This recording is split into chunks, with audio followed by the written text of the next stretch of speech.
Hello everyone, my name is Ashish Rami.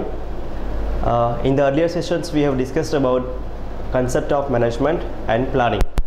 Now we will focus on the second principle or second function of management, that is organizing. After planning, what the next step to do, that is organizing. In today's session we will focus on the basic concept of organizing, importance of organizing, process of organizing, formal and informal organizations, and organizational charts. Okay, now let's see what do you mean by organizing. First of all, planning focuses on deciding what to do, whereas organizing focuses on how to do it.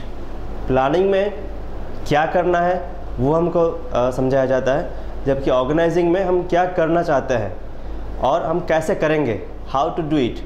जो भी हमने objective decide किए हैं, जो भी goals हमने planning में सोचे हैं, उसको हम एक्चुअली इम्प्लीमेंट कैसे करेंगे, एक्चुअली उसको एग्जीक्यूट कैसे करेंगे, ऑपरेशनलाइज कैसे करेंगे, वहाँ पे आता है organizing. Planning the deals with objective और goals, whereas organizing people and allocate resources to carry out the plan. जो भी प्लान आपने बनाया है उसको आगे चलाने के लिए, उसको आगे उसका अमल करने के लिए हमको ऑर्गेनाइजिंग करना ज़रूरी बनता है. Let's see the very simple definition of organizing. When two or more persons work together towards a common goal, then authority and responsibilities are allocated among them so that their efforts become more effective. This definition has been explained with the help of these images. This definition is converted in these images. Here you can see when two or more persons work together towards a common goal. In organization generally they have a common goal. This is a common goal. Authority and responsibilities are allocated among them. उनको authority और responsibilities दी जाती है, जिसकी वजह से वो लोग अच्छी तरह से अपना काम कर सकते हैं और उनका जो common goal है वो लोग अचीव कर सकते हैं. There is organizing. Various authors have given so many definitions. Like it's a management function, involves assigning duties, grouping tasks, delegating authority and responsibility, and allocating resources to carry out a specific plan. Organizing, there is a system of cooperative activities of two or more person. Company में जो ज़्यादा employees होते हैं, दो से ज़्यादा लोग मिलजुल के काम करते हैं, it's a cooperative function, that is organizing. According to Mr. Urvik, organizing is the process of dividing of the activities which are necessary to any purpose and arranging them in groups which are assigned to individuals. जो भी काम उनको दिया जाता है वो लोग group में डिवाइड करके फिर आगे काम करता है. We have two basic pillars of organizing. Those two pillars are authority and responsibility. What is authority? It's a right. It's a right inherent in a managerial position to tell people what to do and to expect them to do it. It's a right to make decisions and carry out actions to achieve organizational goals. Authority, it's a kind of a power. It's a right. एक power, एक ताकत एक होती है कि जो employees को दी जाती है. Like example given here, taking decision of launching new product. Company में जो अगर कोई नई प्रोडक्ट लॉन्च करनी है तो उसका डिसीजन टॉप लेवल पे लिया जाता है. There is authority. Decision of giving holiday, अगर कोई ऑर्गेनाइजेशन में कोई छुट्टी देनी है, हॉलीडे देना है, तो उसकी अथॉरिटी कोई एक बंदे के पास होती है, which is generally with top level people. और साइनिंग ए डॉक्यूमेंट, किसी को अगर आप प्रमोशन दे रहे हो या तो फिर किसी को अगर आप हायर कर रहे हो, रिक्रूट कर रहे हो, तो उनको जो ऑफर लेटर जाता है उसके ऊपर भी हायर लेवल अथॉरिटी वाले जो लोग होते हैं उन्हीं की सिग्नेचर होती है. So authority, it's a right और a power. Responsibility, it is an obligation or expectation to perform and carry out duties and achieve goals related to a position. उनको जो भी काम दिया जाता है तो it's a obligation, एक उनका एक उत्तरदायित्व बनता है कि उनको जो भी काम है वो उनको करना है. There is responsibility which their higher level authority people expect from those employees. Example are to achieve the target or function. Employees को टारगेट दिया जाता है या कोई फंक्शन वो करता है. और problem solving, that is their responsibility. What is importance of organising?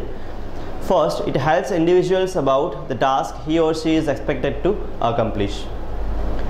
कोई एम्प्लॉइज़ है उनको काम दिया जाता है और वो उनको करना होता है. Generally we say it responsibility. It creates channel of communication and the supports decision making and control. Organising where you generally make a structure, organizational structure or a hierarchy, तो जिसमें एक proper way of channel of communication वो उसमें होता है. Smooth flow of work activities. अगर अच्छी तरह से पूरा आपका स्ट्रक्चर बना हुआ है तो वर्क एक्टिविटीज़ का एकदम स्मूथ फ्लो रहेगा. Efficient use of its resources and avoid conflict and duplication of effort. जो भी रिसोर्सेज आपके पास अवेलेबल है कंपनी में उसका इफेक्टिव यूज़ आप कर सकते हो. कॉन्फ्लिक्ट अवॉइड, यानी कि अगर उसमें कोई प्रॉब्लम होता है तो वो आप अवॉइड कर सकते हो. And duplication of effort, that means एक ही काम दोबारा या तो रिपीटेशन में ना करना, that is duplication of effort. तो अगर आपने अच्छी तरह से ऑर्गेनाइजिंग किया हुआ है तो फिर डुप्लीकेशन ऑफ एफर्ट आप अवॉइड कर सकते हो. हारमोनियस रिलेशनशिप, सब एम्प्लॉइज़ मिलजुल के काम करें, that is harmony. Supports planning and control activities by establishing accountability and appropriate line of authority. When you have made a hierarchy in the organization, at the time each employee are clear about their authority and responsibility. तो उनको पता है कि किसके पास कितनी जिम्मेदारी है, किसके पास कितनी रिस्पॉन्सिबिलिटी है. तो ये स्पेसिफिक अगर अथॉरिटी और रिस्पॉन्सिबिलिटी है टॉप लेवल उसके ऊपर अच्छी तरह से कंट्रोल कर सकता है. So organizing supports planning and control activities. Now next question, that is formal and informal organization, or you can say formal or informal groups. Let's see first of all formal group. How these formal groups or formal organizations are created. Formal groups are for specific goal. We can take example of departments as it is written here, marketing department or HR department. तो company में जो departments होते हैं they can be called as a formal group और formal organization. Why? Because they have specific goal. उनका target एक specific होता है कि अगर मार्केटिंग डिपार्टमेंट है तो उनको 6 महीने में इतना टारगेट अचीव करके देना है. एचआर डिपार्टमेंट है तो उनका भी टारगेट होता है कि उनको कुछ specific number of people they have to recruit और train. So they have specific goal. They have definite authority and responsibility. Formal organization formal chart में उनकी स्पेसिफिक अथॉरिटी स्पेसिफिक रिस्पॉन्सिबिलिटी होती है. Informal groups, those are natural grouping of people on basis of similarity in thoughts, believes और habits. Informal group यानी कि generally company में apart from their hierarchy के अलावा जो लोग फ्रेंड्स बनते हैं या सिमिलर हैबिट्स होती है और वो लोग एक ग्रुप बनाते हैं, उनको हम बोल सकते हैं इनफॉर्मल ग्रुप्स. जैसे कि कोई बच्चा एडमिशन लेता है कॉलेज में, कोई स्टूडेंट एडमिशन लेता है तो at the very first day ही will be new to the whole environment. लेकिन धीरे धीरे वो एक दूसरे से मिलेगा, वो देखेगा कि काफ़ी ऐसे फ्रेंड्स हैं जिनके सोच, थिंकिंग, हैबिट्स वो सिमिलर है, तो उनका एक ग्रुप बन जाएगा. तो जब भी वो कहीं पे भी जाएंगे तो सेम ग्रुप में जाएगा. There is informal group. Informal group बनाने का कोई उनको फोर्स नहीं किया जाता या तो नहीं ऊपर से कोई ऑर्डर आता है, लेकिन वो अंदर से यानी कि नेचुरली वो ग्रुप बनता है, उसको हम बोलेंगे informal group. So many examples written here, like first lunch group. Company में हो सकता है कि कुछ एम्प्लॉइज़ मार्केटिंग डिपार्टमेंट में से, कुछ एम्प्लॉइज़ एचआर डिपार्टमेंट से, कुछ एम्प्लॉइज़ फाइनेंस डिपार्टमेंट से, दो तीन वहाँ से मिल के साथ में लंच के लिए जाता है रोज़. That is a informal group. Why it is created? क्योंकि वो लोग अच्छे फ्रेंड्स हैं, उनकी सोच, उनकी बिलीव्स, थॉट्स या हैबिट्स अच्छी तरह से मिलजुलती है.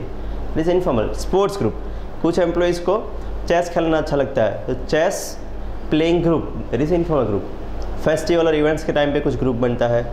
और we can say various regional level employees कि सपोज यहाँ कोई इंडिया का एम्प्लॉई है, कोई इंडिया का सिटीज़न है, वो फॉरेन में जाकर जॉब करता है, तो वहाँ पे वो देखता है कि दूसरा उसका कलीग है वो भी इंडियन है, तो वो लोग हमेशा साथ में रहेंगे, चाहे भले ही वो अलग अलग डिपार्टमेंट से है, लेकिन कहीं भी अगर जाना है, लंच के लिए जाना है, तो वो लोग साथ में लंच के लिए जाएंगे.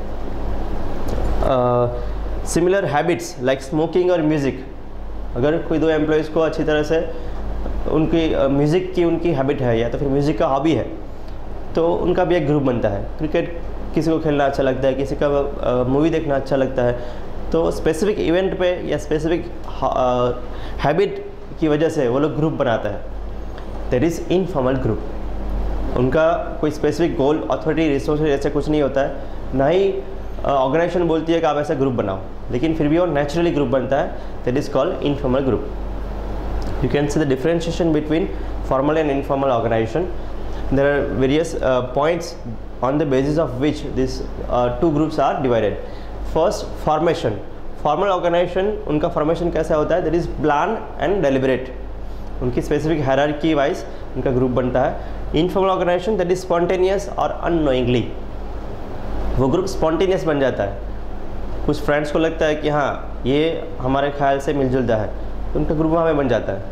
स्पॉन्टेनियस. एम, फॉर्मल ऑर्गेनाइजेशन का aim that is to achieve goal, they have a specific target, whereas informal organization have aim of social interaction, they just want to share their ideas, thoughts, habits और hobby. Nature, formal organisation have a nature of that is official according to hierarchy, levels होता है, structure wise उनका nature होता है, whereas in informal organization it is unofficial.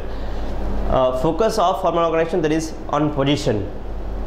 Employees कौन से position पे है, चाहे वो एग्जीक्यूटिव हो या मैनेजर हो, तो वहाँ पे उनका फोकस पोजीशन पे होगा.